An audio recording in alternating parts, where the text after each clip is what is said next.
Hello guys, welcome to N Academy. मैं हूं अनिकेत अग्रवाल। आज हम बात करने वाले हैं सुपर टाइफून गोनी की। तो गोनी जो नाम का टाइफून है, इसने फिलीपींस को हिट किया है और बहुत ज़्यादा डैमेज वहां पे पहुंचाया है। तो यहाँ पे आप देख सकते हो, ये मनीला है, फिलीपींस की राजधानी, और ये आपका जो साइक्लोन है ये अप्रोच कर रहा है। इससे पहले हम देख चुके हैं जो आपका वियतनाम वाला एरिया है, वहाँ पे रिसेंटली पास्ट वीक में ही एक टाइफून जिसका नाम मुलावे था, उसने भी हिट किया था और वहाँ पे बहुत ज़्यादा डैमेज किया था। तो उससे भी बड़ा ये वाला टाइफून है। साथ ही टाइफून, हरिकेन और साइक्लोन के बीच में डिफरेंस भी जानने की कोशिश करेंगे। अगर अभी आप सब्सक्राइब करते हैं तो आपको 10% एक्स्ट्रा डिस्काउंट मिल जाएगा यूजिंग द कोड ANI7। तो आप मेरा रेफरल कोड जो है वो डालेंगे ANI7, तो आपको 10% एक्स्ट्रा डिस्काउंट मिल जाएगा। तो ये आप देख सकते हैं 24 मंथ्स पे अगर आपने लगाया तो 72,000 की जगह आपका जो प्राइस है वो रिड्यूस होकर 64,800 रह जाता है। तो this is a very good scheme. तो आप अनअकैडमी प्लस और अनअकैडमी आइकॉनिक दोनों के अंदर इस चीज़ को ले सकते हो, एंड आपको यहाँ पे पर्सनल मेंटरशिप भी मिल जाती है। तो सबसे पहले तो इसको हम सुपर टाइफून बोल रहे हैं। सुपर टाइफून हम क्यों बोल रहे हैं? 2009 के बाद हांगकांग के अंदर एक ऑब्जर्वेटरी है जिसने टाइफून्स को 3 भागों में बांट दिया था। एक नॉर्मल टाइफून्स, फिर सिवियर टाइफून्स और super typhoons, depending on their speed, उनकी स्पीड कितनी ज़्यादा है। तो जो एक नॉर्मल टाइफून होता है वो 64 से 79 नॉट्स का होता है, यानी कि उसकी मैक्सिमम स्पीड जो है वो 150 किलोमीटर प्रति घंटे तक जाएगी। फिर सिवियर टाइफून होता है जिसकी 80 नॉट्स तक की स्पीड होती है मिनिमम, और जो उसकी मैक्सिमम है वो 150 किलोमीटर पर आवर से ज़्यादा चली जाती है। एंड उसके बाद आता है आपका सुपर टाइफून, जो कि 100 नॉट्स की स्पीड से चलता है मिनिमम, और उसकी जो टॉप स्पीड है वो 190 किलोमीटर पर आवर से भी ज़्यादा चली जाती है, यानी कि वो 200 को क्रॉस कर लेता है। 200 किलोमीटर प्रति घंटे की स्पीड से वो रोटेट करता है। तो जितना ज़्यादा बड़ा टाइफून होगा, जितनी तेज़ी से वो जाएगा, उतना ही ज़्यादा वो डैमेज कॉज करेगा। तो इसीलिए फिलीपींस के अंदर, यहाँ पे मनीला वाले एरिया के अंदर इसने बहुत ज़्यादा डैमेज कॉज किया है। पैसिफिक ओशन के अंदर ये ओरिजिनेट हुआ है। अब अगेन इसका जो लैंडफॉल है, यानी कि किस जगह पे आके टकराया, लैंडफॉल को हमने पहले भी पढ़ा है, वो है ईस्टर्न फिलीपींस। तो अगेन पैसिफिक ओशन की तरफ है, तो ऑफकोर्स ये ईस्ट हो गया फिलीपींस का। तो ईस्टर्न फिलीपींस वाले एरिया में इसने टक्कर खाई है, लैंडफॉल किया है, जहाँ पे सबसे ज़्यादा इसने डैमेज किया है। फिलीपींस की अगर हम बात करें तो फिलीपींस वैसे ही एक पैसिफिक ओशन के अंदर एक आइलैंड कंट्री होने के कारण यहाँ पे बहुत ज़्यादा जो स्टॉर्म्स है वो आते ही रहते हैं। एंड हर साल लगभग कहा जाता है कि 20 स्टॉर्म्स या टाइफून्स वहाँ पे आ जाते हैं, लेकिन इस लेवल का टाइफून बहुत ही कम आता है जो इतना ज़्यादा डैमेज करे, उतना ज़्यादा स्ट्रांग हो। अब गोनी की अगर हम बात करें तो इसको रोली भी बोला जाता है फिलीपींस में। तो अगर आपको गोनी या रोली में से कोई एक नाम लिखा हो तो आपको पता होना चाहिए दोनों सेम की हम बात कर रहे हैं। इससे पहले एक टाइफून आया था हयान, जो कि 6000 से ज़्यादा लोगों की जान ले गया था 2013 के अंदर। अब उसके बाद से कहा जा रहा है कि ये जो गोनी है या रोली है, ये बहुत ज़्यादा स्ट्रॉन्ग टाइफून है 2020 के अंदर, जो इससे भी ज़्यादा डैमेज फिलीपींस के अंदर कर रहा है। और लास्ट वीक जैसा मैंने आपको बताया, फिलीपींस के अंदर टाइफून मुलावे ने भी हिट किया था, लेकिन उसका ज़्यादा डैमेज फिलीपींस में नहीं था, उसका ज़्यादा डैमेज वियतनाम के अंदर था, वो भी पैसिफिक ओशन से ही आया था। इसके अलावा एक और स्टॉर्म है अत्सानी, जो कि बहुत ज़्यादा पैसिफिक ओशन में स्ट्रांग हो रहा है और वो भी फिलीपींस की तरफ ही मूव कर रहा है। तो अगेन यहाँ पे और ज़्यादा डैमेज इंक्रीज होने की संभावनाएं लगाई जा रही हैं। अब अगर हम बात करें नेमिंग की, तो टाइफून भी एक किस्म का साइक्लोन ही है। तो ये ट्रॉपिकल साइक्लोन ही है। ट्रॉपिकल साइक्लोन को ही अलग अलग नामों से हम बुलाते हैं। तो आपका जो पैसिफिक ओशन वाली साइड है वहाँ पे इसको टाइफून्स बोला जाता है, हरिकेन्स बोला जाता है अटलांटिक ओशन की साइड पे, अमेरिका वाली साइड पे विलीविलीज बोला जाता है नॉर्थ वेस्टर्न ऑस्ट्रेलिया वाली साइड पे, और आपका नॉर्मल साइक्लोन बोला जाता है इंडियन ओशन रीजन के अंदर। इसको अभी हम मैप में भी चेक करेंगे, जिससे कि आपको लर्न करने में चीज़ें आसानी होगी। लेकिन जो आपका ट्रॉपिकल साइक्लोन है वो एक जेनेरिक नेम है, जो कि आप कह सकते हो जोग्राफिकल नेम है, जो हर जगह चलता है। और उसका मतलब वही है कि एक अरेंजमेंट ऑफ क्लाउड्स है, थंडरस्टॉर्म्स है, रेन्स है, जो आपके जो लो प्रेशर और हाई प्रेशर एरिया के कारण क्रिएट हो रहा है, और बहुत ज़्यादा सर्कुलर वे में क्लाउड्स मूव कर रहे हैं, बहुत हाई स्पीड के अंदर विंड मूव कर रही है और डैमेज क्रॉस कर रही है। अब अगर हम ट्रॉपिकल साइक्लोन्स की बात करें तो ये काउंटर क्लॉकवाइज चलते हैं नॉर्दर्न हेमिस्फेयर के अंदर। ये आपको पॉइंट याद रखना है, they move in a counter clockwise position in the northern hemisphere. इसके अलावा इनकी जो मेजरमेंट है वो हम करते हैं Saffir Samson hurricane wind scale. Saffir Samson hurricane wind scale. अगर नेमिंग की बात करें तो नेमिंग के लिए जो बॉडी है वो टोक्यो के अंदर स्थित है। बॉडी को बोला जाता है regional specialised meteorological centre Tokyo का। एंड ये जो है साइक्लोन्स को नाम देती है फ्रॉम द 5 लिस्ट। और जो गोनी नाम है ये साउथ कोरिया ने इसको दिया था, साउथ कोरिया के द्वारा कॉन्ट्रीब्यूटेड नेम है गोनी, वो इसको यहाँ पे दिया गया है RSMS द्वारा। अभी आ गया आपका मैप। इस मैप के अंदर आप देख सकते हो कि किसको कहाँ पे क्या बोला जाता है। तो आप देख रहे हो इंडियन ओशन वाले सारे के सारे एरिया के अंदर साइक्लोन बोल रहे हैं, रादर लगभग सारे ही सदर्न हेमिस्फीयर में इसको हम साइक्लोन ही बोल रहे हैं, ठीक है। और जो चिली वाला एरिया है सबसे ज़्यादा इंपॉर्टेंट एरिया ये माना जाता है क्योंकि ये शांत रहता है, यहाँ पे कोल्ड वाटर है, स्टॉर्म्स यहाँ पे बनते ही नहीं है, क्योंकि हमें पता है जब हम साइक्लोन पढ़ते भी हैं तो हॉट जो एरिया है वो होना ज़रूरी होता है, जिससे कि एयर प्रेशर के अंदर डिफरेंस क्रिएट हो और वो स्टॉर्म लाइक विंड्स बने।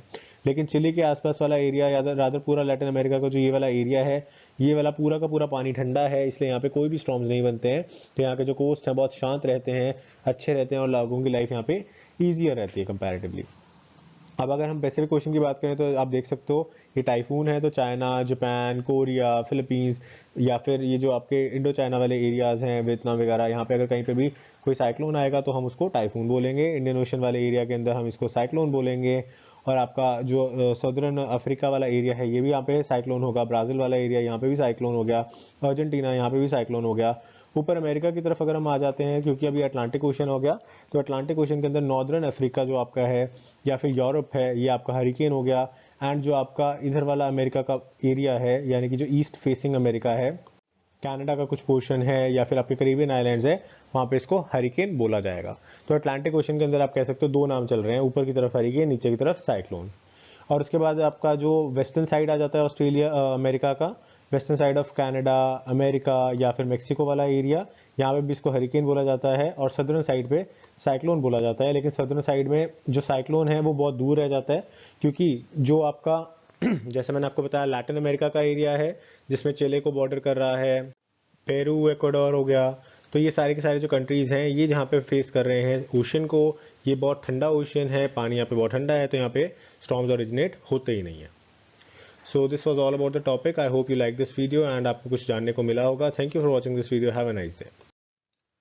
सो गाइज, अनअकैडमी आपके लिए ऑप्शनल सब्जेक्ट्स की कैटेगरीज लेके आया है। ऑप्शनल सब्जेक्ट्स के लिए भी आप अब अनअकैडमी के ऊपर आ सकते हैं और सारे आपके ऑप्शनल सब्जेक्ट्स जो हैं वो कवर कराए जाएंगे।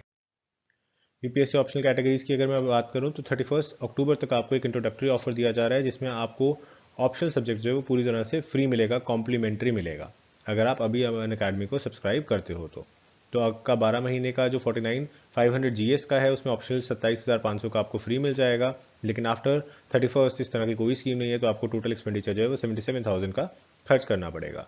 आप एक महीने से भी ऑप्शनल को सब्सक्राइब कर सकते हो। एक महीने का ऑप्शनल का जीएस का जो आपका प्राइस है वो 9,000 है और 5,000 आपके ऑप्शनल का है। अगर आपको अच्छा लगे तो आप कंटिन्यू कर सकते हैं अप टू 3 इयर्स। इसके अलावा अनअकैडमी एस्पायर का एक मॉक टेस्ट हो रहा है। So this all India mock test will be free of cost, तो फ्री ऑफ कॉस्ट इसमें किया जाएगा। एंड इसके अंदर आपको प्राइसेस भी मिलेंगे और स्कॉलरशिप्स भी मिलेगी, जो भी टॉप 50 पीपल होंगे। 1 नवंबर को 10 बजे ये शुरू होगा एंड उसके बाद ये कंटिन्यू रहेगा 10th, 25th और 30th को भी। अनअकैडमी के स्पेशल बैचेस मेंस एग्जाम के लिए भी शुरू हो गए हैं। इसके अंदर आपका बायलिंगुअल बैच है, जिसके अंदर इंग्लिश और हिंदी दोनों का इस्तेमाल किया जाएगा। हिंदी ओनली बैच है जो हिंदी मीडियम स्टूडेंट्स के लिए है, एंड इंग्लिश ओनली बैच है इंग्लिश मीडियम स्टूडेंट्स के लिए एंड जिनको हिंदी समझ में नहीं आती है। तो जो बायलिंगुअल बैच है मेजॉरिटी बच्चों के लिए वो ठीक रहेगा, क्योंकि उनको इंग्लिश के अंदर टेक्सचुअल कंपोनेंट्स मिल जाएंगे, पीडीएफ्स मिल जाएंगे एंड हिंदी के अंदर एक्सप्लेनेशन मिल जाएगा। तो बायलिंगुअल बैच भी आपके लिए अच्छा है। लेकिन अगर आप किसी और लैंग्वेज बैकग्राउंड से आते हैं, कोई और आपकी मदर टंग है, तो आप जो है इंग्लिश ओनली बैच को भी चूज़ कर सकते हो। और आप हिंदी के अगर बैकग्राउंड से हो एंड आपने हिंदी में ही एग्जाम देना है, तो आप हिंदी ओनली बैच को भी एनरोल करा सकते हो। तो जो आपकी क्लासेस हैं वो 19 अक्टूबर 14 अक्टूबर से शुरू हो रही हैं। इसके अलावा अनअकैडमी का एक full length mock test paper होगा for GS4 mains ethics. Ethics का पेपर आपको पता है बहुत ज़्यादा स्कोरिंग होता है एंड बहुत ज़्यादा गेम चेंजर होता है। अगर आप मेंस के अंदर अच्छा रैंक लाना चाहते हैं, इसको हमने पहले भी डिस्कस किया था एक मार्कशीट के सहारे से, तो सेम चीज़ यहाँ पे बताई जाएगी एंड आपको पेपर किस तरह से अटेम्प्ट करना है वो सब बताया जाएगा। And this class will be free of cost. Free of cost ये क्लास ली जाएगी। मृणाल सर जो है इसके अंदर अपीयर होंगे 25 अक्टूबर को 9 बजे ये क्लास शुरू हो जाएगी, तो आप इसके लिए भी एनरोल करा सकते हैं अनअकैडमी की साइट पर जाके। इसके अलावा यूपीएससी की जो कंप्लीट बैचेज हैं, जो भी लोग 2021 में अपीयर होना चाहते हैं एग्जाम में, उनके लिए 2 नवंबर से शुरू हो रहे हैं। 2 नवंबर से जो बैचेस शुरू हो रहे हैं, अगेन आपको हिंदी ओनली बैच मिल जाएगा, इंग्लिश ओनली बैच मिल जाएगा एंड बायलिंगुअल बैच में मिल जाएगा। PDF, study material, interview preparation, doubt clearing सब कुछ यहाँ पे कराया जाएगा। अनअकैडमी की सब्सक्रिप्शन बहुत ज़्यादा फायदेमंद रहेगी आपको, क्योंकि एक तो आप घर के कंफर्ट में रह के इसको पढ़ सकते हैं और आपको एक ही सब्सक्रिप्शन के अंदर अनलिमिटेड कोर्सेज मिल जाते हैं और आपको सारे के सारे जो एजुकेटर्स हैं वो भी टॉप एजुकेटर्स मिलते हैं ऑल ओवर इंडिया के, तो वो भी आप देख सकते हैं। इसके अलावा doubt clearing session, answer writing session, PDF सारी की सारी, टेस्ट सीरीज, वो सारी की सारी चीज़ें भी आपको मिलती हैं। एंड अगर आप अभी कॉलेज के अंदर हैं या अभी अभी आपने +2 किया है तो आप लॉन्ग टर्म बैचेस को भी ले सकते हो। तो 2 साल का बैच लेना है, 3 साल का बैच लेना है, वो भी ले सकते हो। लेट नाइट बैचेस ले सकते हो जिसके अंदर आपका जो डे है वो इफेक्ट नहीं होता है एंड घर के कंफर्ट पे आप पूरा का पूरा जो एग्जाम की तैयारी है वो कर सकते हो। इसके अलावा इसमें सेक्शनल क्विजेज भी हम कराते हैं आपको। करंट अफेयर्स की डेली क्विजेज भी होती है, डेली करंट अफेयर्स प्रैक्टिस भी आपकी होती है और इंटरव्यू प्रिपरेशन भी हम पूरी तरह कराते हैं। अदर बेनिफिट्स भी यहाँ पे लिस्टेड हैं, वो आप देख सकते हैं। जो हमारे डेली करंट अफेयर्स की टेस्ट होते हैं इसके अंदर 20 क्वेश्चंस होते हैं, 20 मिनट्स का होता है, 40 मार्क्स का होता है और उसके बाद आपको टेस्ट का डिटेल एनालिसिस दिया जाता है।